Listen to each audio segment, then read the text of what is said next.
They say rain washes everything clean, but there are some things even a downpour can't cleanse. The image of my leather recliner soaked on the sidewalk with that rain-drenched note taped to it is one of those stains that never leave the soul. My name is Gerald Miller. I'm 68 years old and a retired math teacher from Lincoln High School here in Dearborn, Michigan. I worked for over 40 years teaching equations and formulas, but it seems I couldn't teach values to my own son. You plant a tree, but you never know what fruit it'll bear, right? My accent still carries a hint of my parents' German heritage, which isn't uncommon in parts of Michigan. The Millers have been in this region since my great-grandparents came from Germany to work in the auto factories that helped this city grow. If you're enjoying this story, hit the like button and subscribe to the channel. Let me know in the comments where you're watching from and what time it is when you're watching. Every day there's a new story here on this channel. An old man like me feels very happy knowing there are people listening to these life stories that sometimes teach more than self-help books. You know? I never imagined that after so many years working, saving every penny and doing everything so Richard could have what I didn't, I'd end up seeing my belongings thrown onto the sidewalk like garbage. That fine October rain wasn't just soaking my furniture, it was soaking an entire life built with sweat. When you see an old armchair on the sidewalk, you don't imagine how many stories it's heard, how many smiles it's seen, or how many tears it's felt. That's how I felt that day. A piece of furniture too old to keep inside the house, only good for the trash. My Eliza, may God rest her soul, always said I was too suspicious. "Gerald, why save so much? Enjoy life more," she'd say. But it was that suspicion and care for tomorrow that saved me when that note in the trash showed that sometimes your own family can be the first to turn their backs on you. 15 days in Gatlinburg, my first trip after becoming a widower. And when I returned, well, let me tell you properly what happened. I was born right here in Dearborn, but not in the city. My father had a small property on the outskirts of town. I grew up between vegetable gardens and flower beds, waking to roosters crowing and going to sleep with frogs croaking in the pond. Back then, life was hard, but simple. We knew exactly what to expect from each day: work, family, and more work. My father, Hermann Miller, was one of those rigid Germans who believed character is built with discipline and labor. My mother Gertrude was sweeter, but equally hard-working. From them, I learned that nothing falls from the sky. Everything is earned by the sweat of your brow. I studied in a small multi-grade school until 4th grade. Then I had to go into town to continue my studies. I would ride my bicycle every day, 7 miles round trip in rain or shine. This perseverance led me to the mathematics department at the University of Michigan, making me the first Miller to earn a college degree. I returned to Dearborn, educated and full of dreams, wanting to make a difference in the lives of the boys and girls here. I started teaching at Lincoln High in 1979, right after graduating. Math isn't a subject loved by students, everyone knows that, but I enjoyed challenging the kids with practical problems. "What's the point of knowing how to solve equations?" they would ask, and I'd answer, "It's the difference between understanding the world or being swallowed by it." For more than 4 decades, I watched generations pass through my classrooms. Former students who became doctors, engineers, and even the mayor of the city, always with that pride of seeing that my lessons in equations and theorems helped form citizens. It was giving private tutoring that I met Eliza, my great love. She was an English teacher at the same school, brown hair always in a bun, glasses perched on the tip of her nose, and a sweet way of correcting everyone's grammar. We joked that between numbers and words, we formed our own language. We married in 1980. A simple ceremony at the Lutheran church, as Miller tradition demanded. The reception was at the church hall with beer, cake, and that simple small-town joy. A year later, our only son, Richard, was born. We raised Richard with all our love and dedication. We both worked but arranged our schedules so one of us was always home with him.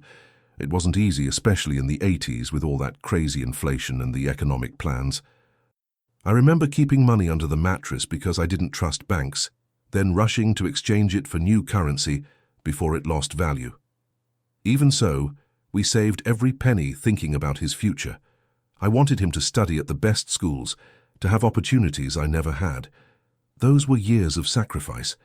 While colleagues bought new cars or took vacations, we saved. While other teachers went on strike, I gave private lessons on weekends to supplement my salary. Eliza did proofreading work at home after school to earn extra money, all thinking of Richard.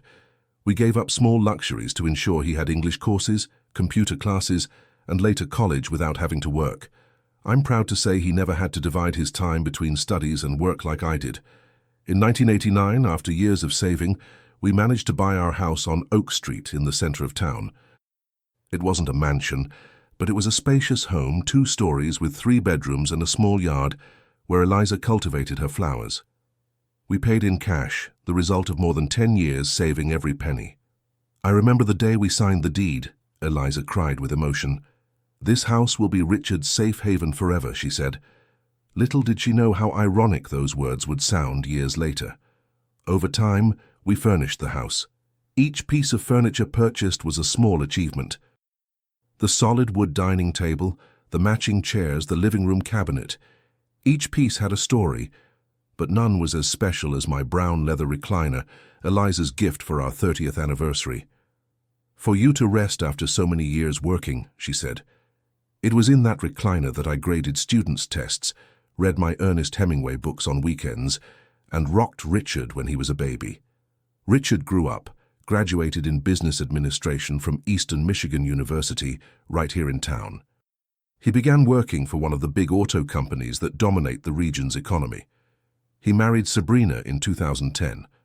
Pretty girl, but with too strong a personality for my taste. I always thought she saw Richard more as a step on the social ladder than as a husband, but who am I to judge? A father hopes but doesn't interfere. They went to live in their own home, a financed apartment on the other side of town. It was in 2018 that things started to change. Eliza got sick, an aggressive cancer that took my companion in less than 6 months. The world collapsed. After 38 years together, I found myself alone in that house full of memories. Richard and Sabrina would show up now and then, but always in a hurry. I noticed the visits coincided with the days I received my pension or some extra money from private lessons I still gave to former students. They were self-interested visits, but I pretended not to notice. After all, he was my only son. In early 2023, I began to notice changes in their behavior. They visited more, asked about the house, wanted to know about my investments, my savings. Richard started to suggest that the house was too big for me alone, that I could sell it and buy something smaller. Sabrina would talk about really good and comfortable retirement homes where I would make friends my own age. I listened quietly, but suspiciously. My German father taught me to observe more and speak less, and what I observed didn't please me. It was during this time that I made a decision that would change everything later. I had substantial savings accumulated over the years, Eliza's inheritance added to our economies. Without telling anyone, I bought a condo on Lincoln Avenue, smaller but well located and completely furnished. An investment, I told myself, but deep down, I knew it was a plan B. Eliza always joked that I had a math teacher's paranoia, calculating all possibilities. Maybe I did, but that calculation would end up saving my dignity. My relationship with Richard and Sabrina became stranger every day after Eliza's death. It's funny how the absence of one person can change family dynamics so much. My sharp-witted wife was always the glue that held everything together, you know. With her sweet but firm way, she didn't let Sabrina's self-interest become so evident and kept Richard in line when he started to show that somewhat weak personality. In early 2023, their visits became more frequent but also shorter and more objective. They always came around the 5th of the month, when I received my state pension and the supplementary private pension that Eliza and I paid into for so many years. Richard started arriving with papers, contracts, investment suggestions. "Dad, your pension is earning very little in the bank. We could invest it in something better." I noticed he always said "we," as if my money was some kind of collective family asset. One Saturday afternoon in March of that year, they showed up with brochures for senior living communities. Sabrina, with that smile that never reached her eyes, flipped through the colorful pages like someone showing a luxury resort. "Look, Dad-in-law, this one has a heated pool, activities every afternoon, and even a doctor on call. You'd make friends, participate in dances, play dominoes. Isn't that much better than staying alone in this huge house? I calmly drank my coffee, looking over my glasses as she spoke. Richard, restless on the edge of the sofa, added, "Yeah, Dad, we worry about you here alone, and this house is a lot of work, a lot of maintenance. Selling it and going to a specialized place would be more practical." More practical for whom? I wondered. I took a sip of coffee and responded with studied calm. "And what do you think would happen to the money from selling the house?" I saw both their eyes momentarily light up before they disguised it. "Well, Dad," Richard cleared his throat, "you could invest it, have extra income to live more comfortably, or help Richard pay off his condo," Sabrina completed. "After all, one day everything will be his anyway, right? Why not advance it a bit? Family is for that." At that moment, I was absolutely certain that my math teacher's intuition, as Eliza called it, was correct. What they wanted wasn't my well-being, it was my assets. The Oak Street house valued at over $800,000, the investments I'd made throughout life, my pension, everything. "I'll think about it," I responded evasively as I poured more coffee. Time passed and I continued thinking. Whenever they brought up the subject, I would change the topic or say I was still evaluating options. This seemed to irritate them progressively. The visits began to get tenser, with Sabrina barely disguising her impatience. It was in August 2023 that I met Sabrina's father-in-law, the famous Mr. Edward, at a barbecue they organized at their apartment. A tall man with well-trimmed grey hair and a watch that seemed to cost more than my car. A real estate businessman in Detroit, he had that air of superiority, of someone used to giving orders and being obeyed. "So, you're the math teacher," he said, looking me up and down as if appraising an antique piece of furniture. "Sabrina told me you have a nice house in the center of town." "Yes, the fruit of much work," I responded, suspicious of his interest. "And you live there alone? What a waste," he commented, laughing as if he'd made an innocent joke. "Did you know you could sell it for a good price in today's market? I have contacts who would pay cash." I looked at Richard, who quickly averted his eyes, clearly uncomfortable. It was at that moment that I realized they had already discussed my house with Mr. Edward before, perhaps even made plans. The following weeks were ones of constant, veiled pressure. Richard would call almost daily to talk about the unique opportunity that Sabrina's father-in-law had for selling the house. Sabrina would appear with more brochures for retirement homes, until during a visit in September, the subject finally exploded.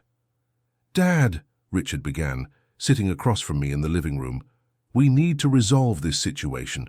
You can't continue alone in this enormous house. It's not healthy."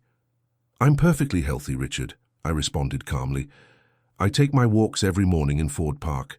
I have my reading group on Wednesdays and play cards with retired colleagues on Fridays. I'm not isolated as you think. But the house, Dad, it's too big. It's a lot of work, a lot of expense."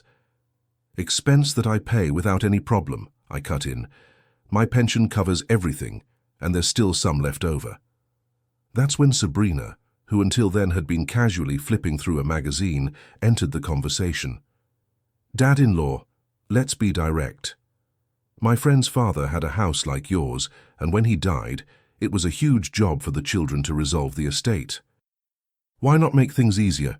Sell it now, go to a place more suitable for your age, and that's it." The coldness with which she spoke of my death, as if it were something to be logistically planned, caught me by surprise. Even so, I kept calm. "And if I don't want to sell?"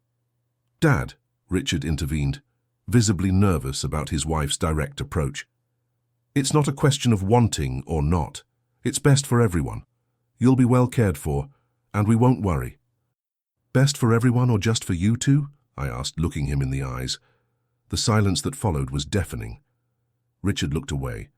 Sabrina crossed her arms, irritated. "You're being selfish," she finally snapped.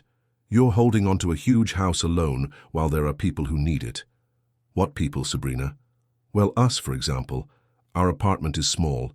Richard deserves to live in the house where he grew up." "And where do I deserve to live, in your opinion?" The conversation ended in a tense atmosphere, with Richard trying to calm Sabrina, who left slamming the door. That night, lying in my bed, I thought about their audacity. They wanted to decide where I should live, as if I no longer had the capacity to choose my own destiny, as if at 68 I was an old piece of furniture that could be relocated according to others' convenience. It was in this climate that I decided to take a trip to Gatlinburg in October to visit my sister Ingrid. I needed time away to reflect, and also to breathe different air. It would be the first time I'd leave Dearborn since Eliza had passed away. Perhaps the trip would help me clear my mind, gain clarity on how to handle the situation. I communicated the trip to Richard by phone, without many details. I just said I'd be gone for 2 weeks. He seemed strangely enthusiastic about the idea. "Great, Dad. It will do you good to get out a bit. Don't worry about the house. I'll stop by to check on it, water Mum's plants." The trip was revitalizing. Gatlinburg, with its mountain cabins and mild climate, reminded me of the stories my father used to tell about Germany. My sister Ingrid, 2 years younger than me, was wonderful company. We talked about the old days, about Eliza, about life. I didn't mention the problems with Richard and Sabrina. I didn't want to worry her. During my 15 days in Gatlinburg, I received few messages from Richard. He said everything was fine, that he'd stopped by the house to check if everything was in order, that I shouldn't worry. Something about the tone of the messages bothered me, but I attributed it to my excess of suspicion, as Eliza used to joke. On the day marked for my return, I took the Greyhound bus to Dearborn. It was a 6-hour trip, during which I looked at the landscape and thought about how good it would be to return home, to my things, my routine. I arrived at the bus station around 3 in the afternoon. I called an Uber and gave the Oak Street address. When the car turned the corner onto my street, I felt a tightness in my chest. Even from a distance, I could see something was wrong in front of my house. As we got closer, the scene became clearer and more terrible. There was furniture on the sidewalk, my furniture. "Stop right here," I asked the driver, still about 50 yards from the house. I paid for the ride and got out slowly, as if each step was taking me into a nightmare from which I couldn't wake up. A light rain began to fall, one of those typical October drizzles that seem more like a persistent mist than actual water. There on the sidewalk in front of the house we bought with so much sacrifice was a significant part of my life, exposed to the rain and the scrutiny of passers-by. My brown leather recliner, Eliza's 30th anniversary present. The bookcase with my books, including my complete collection of Ernest Hemingway, which took me decades to assemble. Picture frames with photos of us, of me and Eliza, of Richard as a child, my reading lamp, my desk, where I had graded students' tests for so many years. All thrown there like debris, like trash. I approached slowly in disbelief, feeling the fine rain wet my face and my grey hair. The water was already soaking the furniture, the books, damaging them irreparably. I touched the leather recliner, now wet, and that's when I saw the note. A small piece of paper stuck to the arm of the recliner, already partially blurred by the rain. With trembling hands, I detached the paper and read the words that would forever change my relationship with my son. "Sorry, Dad. My father-in-law is moving in. No more space." No more space. The words echoed in my mind like a funeral bell. No more space for me. In the house that I bought, that I paid for, where I raised my son, where I spent decades with my wife. There's no more space for Dad, but there is for the father-in-law. The bankrupt businessman who needed a place to stay now occupied my place. I stood there motionless in the rain that was getting heavier, looking at the door of my own house, and had a moment of decision. I could ring the doorbell, confront Richard, demand explanations, make a scene. I could call the police. After all, the house was in my name and I had been practically evicted without prior notice. But I didn't do any of that. I didn't ring the bell. I didn't yell. I didn't call the police. I didn't even cry. Instead, I looked one last time at that pile of things on the sidewalk, not just objects but pieces of my history, and made a decision. I took just one thing, the photo of our wedding, mine and Eliza's, which was in an already soaked frame. I put it inside my jacket to protect it from the rain and turned my back on everything else. I let the rain take the rest, just as time would take the memories of that betrayal. I walked slowly to the corner and took another Uber. This time I gave a different address. Lincoln Avenue, number 234, apartment 302. My secret apartment, the investment that nobody knew I had made, not even Richard. When I entered the apartment, completely furnished and ready to be inhabited, I felt a mixture of relief and sadness. Relief for having a place to go, for not being completely helpless. Sadness for having needed this plan B, for having been so discarded by my own son. I sat in the living room armchair, not as comfortable as my old leather recliner, but it would do, and stayed looking out the window at the rain that was now falling heavily. I thought about Eliza, about what she would say if she were there. She would probably hug me, cry with me, and then say something like, "See, Gerald, your pessimism and suspicion ended up saving you this time." Night fell, and I continued sitting there in the dark, without the energy to turn on the lights.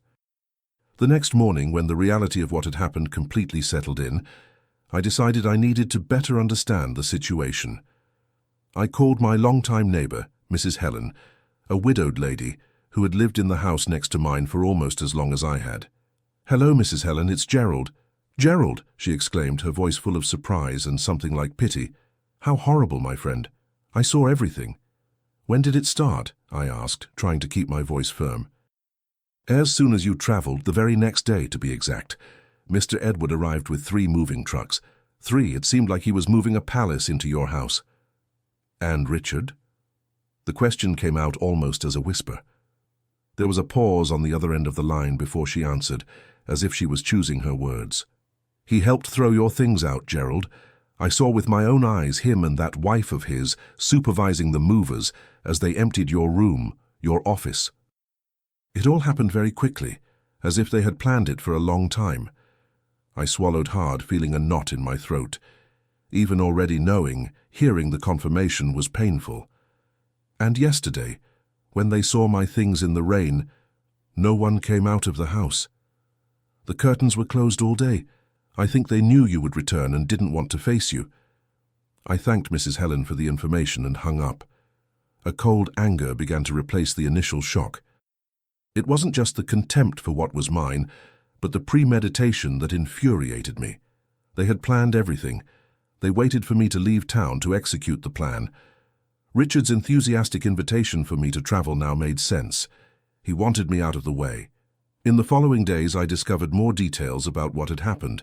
Through mutual acquaintances, I learned that Mr. Edward, the successful businessman from Detroit, was, in fact, completely bankrupt. He had made disastrous investments in the stock market, lost almost everything, and his mansion in the suburbs was foreclosed by the bank. Sabrina, always dazzled by her father's status, couldn't accept that he would live in a small apartment, or worse, in a rental house in some less noble neighborhood. No, the great Mr. Edward needed to maintain appearances. And what better place than her father-in-law's spacious and well-located house? Richard, always weak in personality, let himself be convinced that it was best for everyone. After all, I was just an old man who would soon need special care. Words that I later learned he used to justify his decision to friends. Why not advance the inevitable? What they didn't know, what Richard never bothered to check, was that the Oak Street house was still officially in my name. When he married Sabrina, I vaguely mentioned that one day the house would be his as a natural inheritance, but I never transferred the property, never made any lifetime donation. The house was legally and entirely mine. This knowledge gave me a sense of power that I hadn't experienced in a long time. While they thought they had discarded me, thrown me in the trash like an old piece of furniture, I had an ace up my sleeve, an ace I would use at the right time. A week after returning to Dearborn, sitting in my secret apartment, I picked up the phone and made a call that would change the course of events. "Mark, Gerald Miller speaking." "Mr. Miller." The animated voice of the real estate agent sounded from the other end. Mark had been my student in the 90s and was now one of the most successful realtors in the city. "How are you? It's been a while since we've talked." "I'm fine, Mark," I replied, the decision already made. "I need your professional services." "Of course, Professor. How can I help?" "I want to sell the house on Oak Street."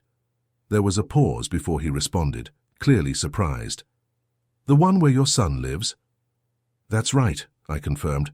"How much do you think I can get for it in today's market?" Mark made some considerations about Dearborn's real estate market, the privileged location of the house, the size of the lot, before arriving at a figure. "In the current market, at least $800,000 easily, maybe even a bit more if we do good publicity." "Sell it," I ordered without hesitation. "Quickly, no sign in front." "No sign? Are you sure? It's harder to attract buyers that way." "I'm sure, Mark. I want total discretion, and I want it to be cash if possible." "I understand," he replied. And from his tone of voice, I realized that he really did understand. Perhaps he had heard rumors. Perhaps he knew Richard well enough to imagine what was happening. "I'll do my best, Professor." I hung up the phone and looked out the window of my apartment. The view faced the other side of town, not Oak Street, and that seemed appropriate to me. I was looking forward, not backward. Mark was good at what he did. 2 weeks later, he called me with a proposal. "Professor, I found a buyer, a businessman from Chicago, who wants a house in Dearborn for seasonal stays. He offered a solid $850,000 in cash. He wants to close the deal quickly, and will only occupy the house in January." "Perfect," I replied, without even trying to negotiate a better price. I wanted this resolved as soon as possible. We signed the purchase and sale contract the following week at the downtown notary. I received a certified check that I immediately deposited into my account, an account that Richard didn't know about, at a different bank from the one where I kept my pension. Throughout this process, I had no contact with Richard or Sabrina. They didn't look for me, didn't call to see how I was, where I was living, if I needed anything. It was as if I had died on that rainy day in October. The only difference was, they didn't bother to arrange a funeral. December arrived with its Christmas lights decorating the streets of Dearborn. The central square had the traditional giant Christmas tree, and the stores played Christmas music. In other times, Eliza and I would decorate the house together, make a dinner and invite Richard. And after he married, Sabrina too. This year would be different. I decorated my small apartment with some discreet lights. I bought a panettone and some sparkling wine for Christmas Eve. I planned to spend the date alone, watching some old movie on television. On December 20th, however, I received an unexpected call. It was Richard, the first time he had contacted me since I returned from my trip to Gatlinburg more than 2 months ago. "Dad." His voice sounded hesitant, as if he wasn't sure I would answer. "Hello, Richard," I replied, keeping my tone neutral. "Are you okay? Where are you living?" "I'm fine. I have a place to stay." "Oh, good," he said, sounding relieved at not having to offer help. "Look, Dad, Sabrina and I are organizing Christmas dinner on the 24th. Would you like to join us?" The audacity was almost comical. After throwing me on the street like a disposable object, he now invited me to Christmas dinner as if nothing had happened. Maybe it was the Christmas spirit making him feel guilty, or maybe it was just another way to keep up appearances before others, the good son who takes care of his elderly father. "No, thank you," I simply replied. "Why?" he asked, seeming genuinely surprised by my refusal. It was at this moment that I decided to reveal what I had done, not out of revenge, but because he needed to understand the consequences of his choices. "You don't have a house anymore." "What?" "I sold it. The new owner arrives in January." There was silence on the other end of the line, as if he was trying to process what he had just heard. "Dad, are you crazy?" he finally exploded. "No, I'm out of space, just like you said." After this conversation, I hung up the phone calmly and sat in the armchair of my apartment. I knew it wouldn't be long before Richard appeared.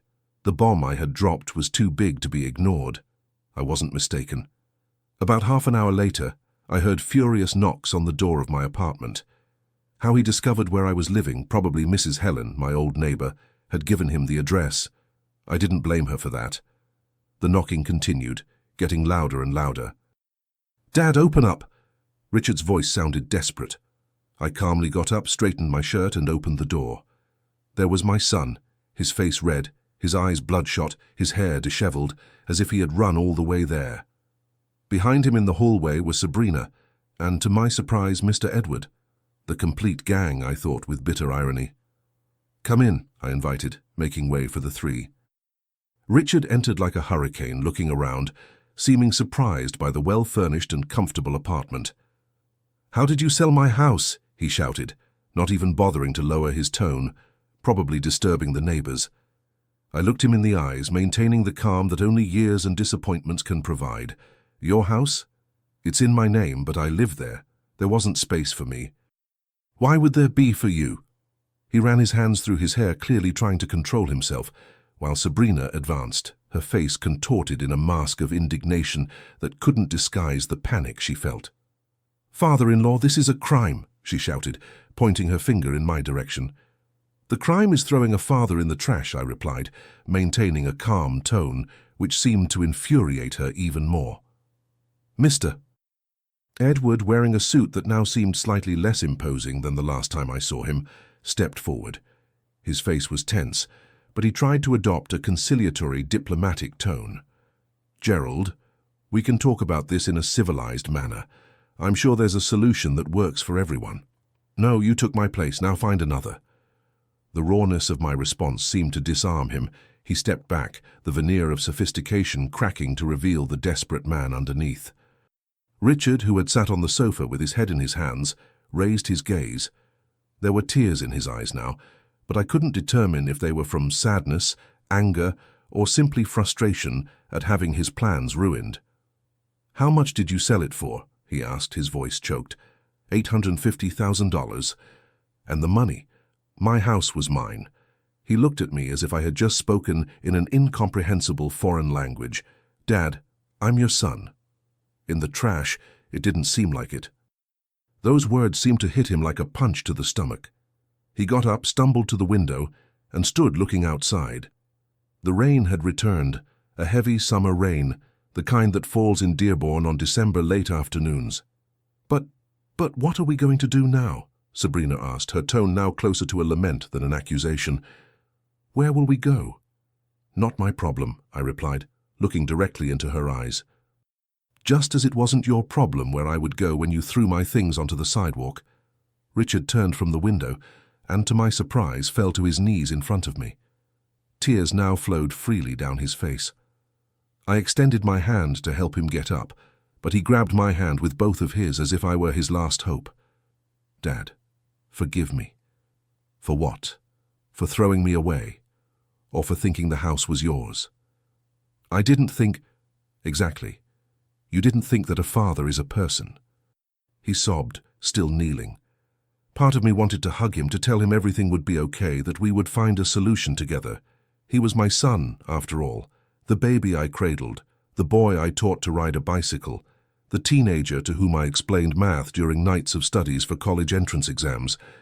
But another part, the part that had been thrown away like an old piece of furniture, the part that had seen its memories soaking in the rain, that part remained firm. "Dad," he said, raising his tear-soaked face, "buy another house for us." The proposal caught me by surprise, not by its audacity, but by the simplicity with which he made it, as if it were the most obvious solution. "With the $850,000? "Yes." "No, that money is my retirement fund. You have a rich father-in-law." I saw Mr. Edward shrink into the corner of the room as if he wanted to merge with the wall. "He's broke," Richard shouted desperately. "Your problem." "You threw my problem in the trash." That conversation happened in December. The new owner, keeping to the agreement, arrived in the first week of January to take possession of the house. Richard, Sabrina, and Mr. Edward had to leave in a hurry, taking only what they could carry in suitcases and in some friends' cars. The irony of the situation didn't escape me. There they were, with their things on the sidewalk, under the summer rain that fell mercilessly. The same scene I had experienced months before with the roles reversed. The poetic justice of the situation was so perfect that it almost seemed scripted. I didn't go to watch their forced move. I'm not the type who likes to see others suffering, even when deserved. But I heard from neighbors that it was quite a scene.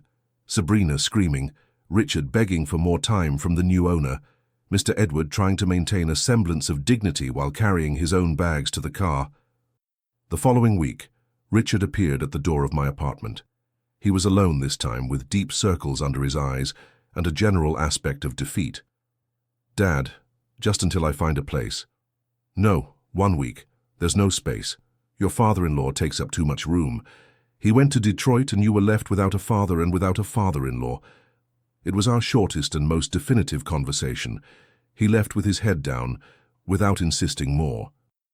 I think he had finally understood that some doors, once closed, don't easily reopen. In the months that followed, I heard from acquaintances that Richard had rented a small house in a peripheral neighborhood of Dearborn. Sabrina, accustomed to a certain standard of living, didn't adapt well to the drop in social status. She started working as a cashier at a local supermarket, something she never imagined she would need to do. Mr. Edward had really returned to Detroit, presumably to try to rebuild something of his lost empire, or perhaps just to escape the shame of having caused, even if indirectly, his daughter's ruin. They said Richard and Sabrina fought constantly. He blamed her for having convinced him to accommodate her bankrupt father and evict his own father. She blamed him for not having legally secured possession of the house before making drastic decisions. And I moved on. With the money from selling the house, I was not only able to guarantee a tranquil retirement, but also fulfill some old dreams. I traveled to Gatlinburg and Pigeon Forge frequently, visiting my sister. I got to know Asheville and its breweries. I was planning a bigger trip, perhaps to Germany, to know the land of my ancestors. It was during one of these visits to Gatlinburg, about 6 months after selling the house, that I received an unexpected letter by mail. It was from Sabrina. The envelope, simple and unadorned, contained a single sheet of paper with hurried handwriting. "Father-in-law, forgive me. Richard blames me every day. Our marriage is over. Mr. Edward disappeared. We lost everything out of greed." I didn't respond to the letter, not out of cruelty, but because there really wasn't anything to say. Their situation was the direct result of their own choices, just as my current peace of mind was the result of mine. In August, almost a year after the incident of the note in the trash, I was having lunch at the Chop House, one of the best restaurants in town, when I noticed someone watching me from the sidewalk through the window. It was Richard. Our gazes met, and, after a moment of hesitation, he came in. "Dad." "Hello, Richard. Are you well?" "Great. No trash around." He swallowed hard, clearly affected by the reference, but didn't retort. "Dad, it was a mistake. It was a choice. You chose your father-in-law." He didn't try to deny or justify himself, which surprised me. Perhaps time and consequences had made him truly reflect on his actions. "Can I sit?" he asked, indicating the empty chair in front of me. I considered for a moment before nodding. He sat down, looking around with barely disguised admiration for the elegant restaurant environment. "How's Sabrina?" I asked, more out of politeness than genuine interest. "I don't know," he replied, surprising me. "We separated 3 months ago." "I'm sorry," I said, and it was true. Despite everything, I never wished to see my son suffering. "It's better this way," he shrugged. "After everything, it just wasn't working anymore." We sat in silence for a few minutes, eating. I had already ordered my meal, and he made a simple order, clearly concerned about the price. "Dad," he began hesitantly, "I've been thinking a lot about what I did, and it was unforgivable." I nodded without saying anything. "I don't expect you to forgive me. I just wanted you to know that I understood. I understood the mistake I made, how much I hurt you." His words seemed sincere, his eyes moist. "Life teaches, son," I finally responded. "Sometimes in harsh ways, but it teaches. Do you think someday we can try again to be real father and son?" I looked at him, at the 43-year-old man who had come from my boy, and felt a pang of nostalgia for simpler times, when he would run into my arms after school, when he would sit on my lap in the old leather recliner to hear stories. Time heals many things, Richard, but some scars remain forever. This meeting at the Chop House was a first and fragile step in the direction of some kind of reconciliation. We didn't go back to what we were before, that would be impossible, but we began to rebuild something different, something that recognized both the wounds of the past and the possibility of a shared future. Richard had learned in the hardest way that choices have consequences, that ingratitude can cost dearly, and that some betrayals leave permanent marks. I had learned that even paternal love has limits, that self-forgiveness is as important as forgiving others, and that sometimes something needs to die for something new to be born. Today, almost 2 years after that rainy day in October, I am 70 years old. I live well in my apartment on Lincoln Avenue. I have a quiet and comfortable life. The $850,000 from selling the house allowed me not only to guarantee my financial security, but also to realize some small luxuries that Eliza and I always postponed for later. That later, that never came for her. I travel when I want, usually to the Tennessee mountains, Gatlinburg, Pigeon Forge, Asheville, places that hold a bit of the German heritage that runs in my veins. Last year, I even made a longer trip to Germany. I visited Hamburg, from where my great-grandparents came. It was an emotional experience to step on the same soil they stepped on before crossing the ocean in search of a new life. Richard lives alone now in a small apartment downtown. The divorce from Sabrina was bitter, from what I heard. She returned to Detroit, close to her father, who apparently managed to recover part of his business. Richard works at the same auto company, but hasn't progressed in his career as he expected. Perhaps the whole experience affected his confidence, his drive. He calls me from time to time. Sometimes I answer, sometimes I don't. It depends on my mood, my willingness to deal with the memories that his voice inevitably brings. When I don't answer, he leaves messages on voicemail, messages increasingly reflective, less desperate. "Dad, just wanted to know how you are. I did something at work today that reminded me of you. I passed by the old house and was thinking about how happy we were there." Our last truly meaningful conversation happened a few months ago in an unexpected place, the municipal cemetery of Dearborn. It was All Souls Day, and we had both gone to visit Eliza's grave. I didn't know he would go, and he probably didn't expect to find me there. But we ended up seeing each other among the tombstones and flowers. The day was beautiful, sunny, one of those late autumn days that make you grateful for living in Michigan, where the seasons are well defined. The dry leaves crackled under our feet as we walked side by side after initial greetings toward the simple grave where my Eliza rests. We stood there in silence, each lost in our own thoughts, our own silent conversations with the one who was, for me, wife and companion, for him, mother and guardian. It was Richard who broke the silence, his voice barely more than a whisper. "Dad, would Mom forgive me?" The question caught me by surprise, not by its nature, but by the raw honesty with which it was asked. I looked at the tombstone, at her name engraved in the stone, at the dates that marked the beginning and end of an extraordinary life in its simplicity. "I don't know," I said. "Ask her." He looked at me confused at first, then understanding. He closed his eyes for a moment, as if really communicating with his mother in some plane beyond our comprehension. "And you?" he asked finally, opening his eyes and looking at me directly. "I forgive you, Richard," I replied, feeling the weight of the words, the truth of them. "But I don't forget." "Never?" The question came out like a lament, loaded with a fragile hope. "You threw me in the trash. Trash doesn't come back home. It may seem hard, but it was the truth. Forgiveness doesn't mean forgetting. It doesn't mean pretending the wound never existed. It means only that you choose not to let pain define your future, that you opt to move forward without the weight of resentment. But moving forward doesn't necessarily mean returning to the starting point. Today, Richard and I have a cordial, distant, but respectful relationship. We meet occasionally for coffee or lunch. We talk about safe subjects, the weather, news from the city, how work is going. We avoid deeper, more painful topics. It's as if we had established a peace treaty after a devastating war. The borders are demarcated, the rules of engagement clear, but the trust, that blind and total trust that once existed, that never returned. Some in Dearborn say, "There goes Gerald, the one who sold the house with his son inside." The story spread as happens in small towns. Some think I'm cruel, vindictive. Others understand and even admire my attitude. I don't care much about others' judgments.